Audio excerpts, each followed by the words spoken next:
Stevens enlisted the help of lawyers to intervene to ensure that her rights would be individually protected. Thank you. Chris Geithner is a senior advisor for law and policy at the Justice Collaborative and former longtime Supreme Court reporter. Thank you, Chris. Yes, thanks for having me today.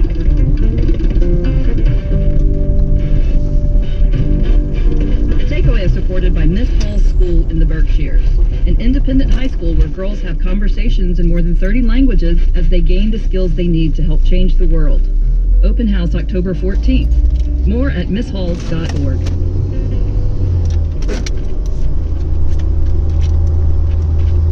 Listening to WHYY. Legislation to increase the age at which a person can buy tobacco is on the move in Harrisburg. We'll have more at 1:04. Also coming up on Here and Now, we'll hear from former Secretary of Defense Leon Panetta on the impeachment inquiry facing President Trump. Also, what were the Bidens doing in Ukraine? And a 5-week workshop at a jail in Nashville is teaching inmates the basics of songwriting. It's all ahead at 1. Here and Now, right here on WHYY. Supporting WHYY, Doylestown Hospital, nationally recognized as one of the best hospitals in the region by U.S. News and World Report. One Vision, the campaign for Doylestown Health, helps to secure the future of healthcare excellence in our community and beyond, with the new Woodall Center for Heart and Vascular Care and projects that will help enhance and transform the campus. One Vision, helping to keep world-class care within reach. Learn more at doylestownhealthfoundation.org. I'm Matt Katz, in for Tanzina Vega. This is The Takeaway. 1 year ago, a battle was raging over the confirmation of Justice Brett Kavanaugh to the Supreme Court. And you might remember this moment, which unfolded in an elevator on Capitol Hill. On Monday, I stood in front of your office with Addie Barkhead. I told the story of my sexual assault. I told it because I recognized in Dr. Ford's story that she is telling the truth. What you are doing is allowing someone who actually violated a woman to sit in the Supreme Court. It is not tolerable. You have children in your family. Think about them. I have 2 children. I cannot imagine that for the next 50 years they will have to have someone in the Supreme Court who has been accused of violating a young girl. What are you doing, sir? That was Ana Maria Archila, the co-executive director of the Center for Popular Democracy, confronting Jeff Flake, the former Republican senator from Arizona. This confrontation took place a day after Dr. Christine Blasey Ford testified to the Senate Judiciary Committee about her allegations that Kavanaugh sexually assaulted her in high school. Archila's pleas may have played a role in pushing Senator Flake to vote to delay Kavanaugh's confirmation vote until after a brief FBI investigation. That left open the possibility that the committee would side with Ford. Kavanaugh was ultimately confirmed, but Blasey Ford's testimony did spark a national conversation about sexual assault and the treatment of girls. Ana Maria Archila joins us now to talk about how this conversation is going a year later. Ana Maria, welcome to the video. Senator Flake nearly a year ago. What did it give us? The protest for many weeks, and I had witnessed women killed their spouse for the first time. When after Blasey Ford, and as an effort to help the country understand the culture that enables sexual violence in the first place, and especially with people who violate leaders, whether mostly men, was exactly just in this way and legal treatment of Kavanaugh Dr. Ford, and I believe that it was exactly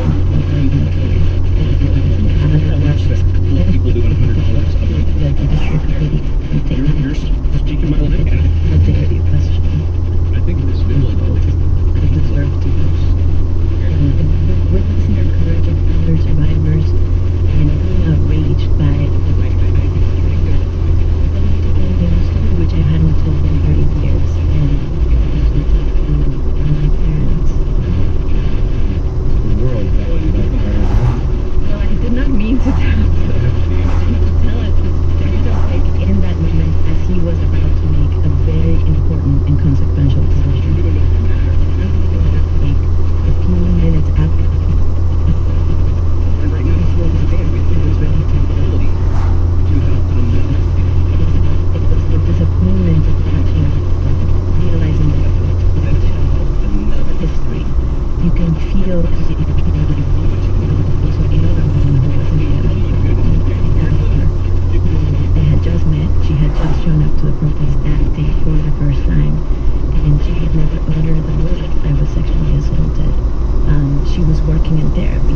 to say those words, and she, in a moment of intense interaction with Blake, she said those, and she also said, "Look at me and tell me that what happened to me doesn't matter."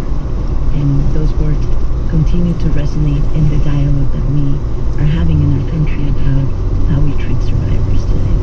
After speaking and representing untold numbers of sexual assault victims in that world, I'm wondering what it was like for you as a survivor of sexual assault to watch Dr. Ford's testimony and that whole circus of a confirmation process.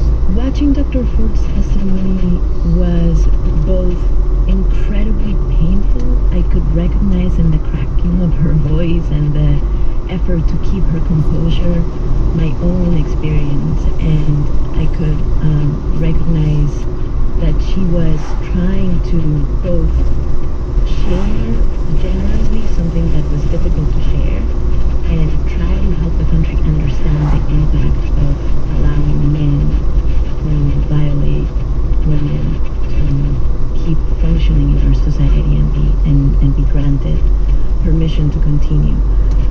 Dr. Ford's story changed the conversation and made the debate not just about the policies that impact our lives, but the way that our government works and whether or not people in power are able to govern by listening and to pause and allow themselves to be moved by the experiences of people that are different from them. And in some ways, her treatment showed that the politicians today that were sitting in the Senate, for the most part, were unable to govern by listening, and they were unable to seize the opportunity that was presented to them to signal to the country that they would not reaffirm a culture that enabled sexual violence in the first place. Where do you think the opposition to Kavanaugh and the protests against his confirmation fit into the larger Me Too movement? Do you think the hearings and Dr. Ford's testimony represent a beginning of this Me Too movement, a culmination of it? Was it toward the end of it, and now we're entering a different era? How do you put it into that larger perspective? The fact is that women have been fighting against sexual violence for decades, for generations.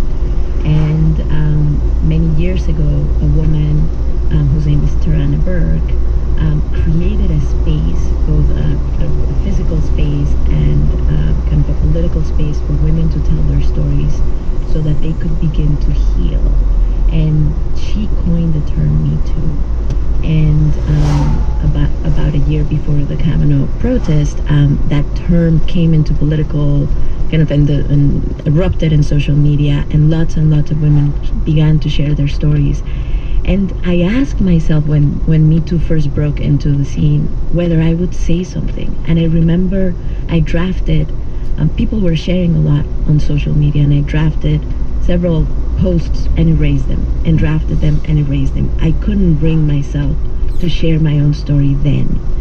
But when I was in the halls of Congress, watching women share in detail what had happened to them in an effort to help senators understand the collective experience of women in this country, I was moved. I found the courage in myself, and I understood that courage is a currency that is contagious. When you are in the presence of someone who is doing something difficult, something courageous, you feel invited to do the same. When you are in a place where solidarity is being displayed, you find abundance in yourself, and you too can participate in acts of solidarity. And I think that's why I believe that even though we lost the fight around Kavanaugh, there was massive transformation happening in our country, because people witnessed and participated in acts of courage and acts of solidarity that transformed their sense of their own power. And at the end of the day, that's how social change happens. It resides not in the hands of politicians who failed mostly to lead with moral clarity. It resides in the hearts of people who listen to the voice inside that says, I must do something. Ana Maria Archila is the co-executive director of the Center for Popular Democracy. Ana Maria, thank you so much for joining us. Thank you. All right, that's it for me this week. Amy Walter is in tomorrow, as usual, and Tanzina is back on Monday. Our show is produced by Ethan Oberman, Rob Gunther, Judika Varma, Jose Oliveras, Jason Tereski, Andres O'Hara, and Meg Dalton. Polly Rungu is our digital editor. Our intern is Lita Hallowell. Vince Fairchild and Debbie Daughtry are our engineers, and Jay Cowett is our director and sound engineer. David Gable is our administrative assistant. Alexandra Botti is our senior producer, and Deirdre Debke is our executive producer. Thank you so much for listening. I'm Matt Katz. Follow me on Twitter at MattCatz00. This is The Takeaway.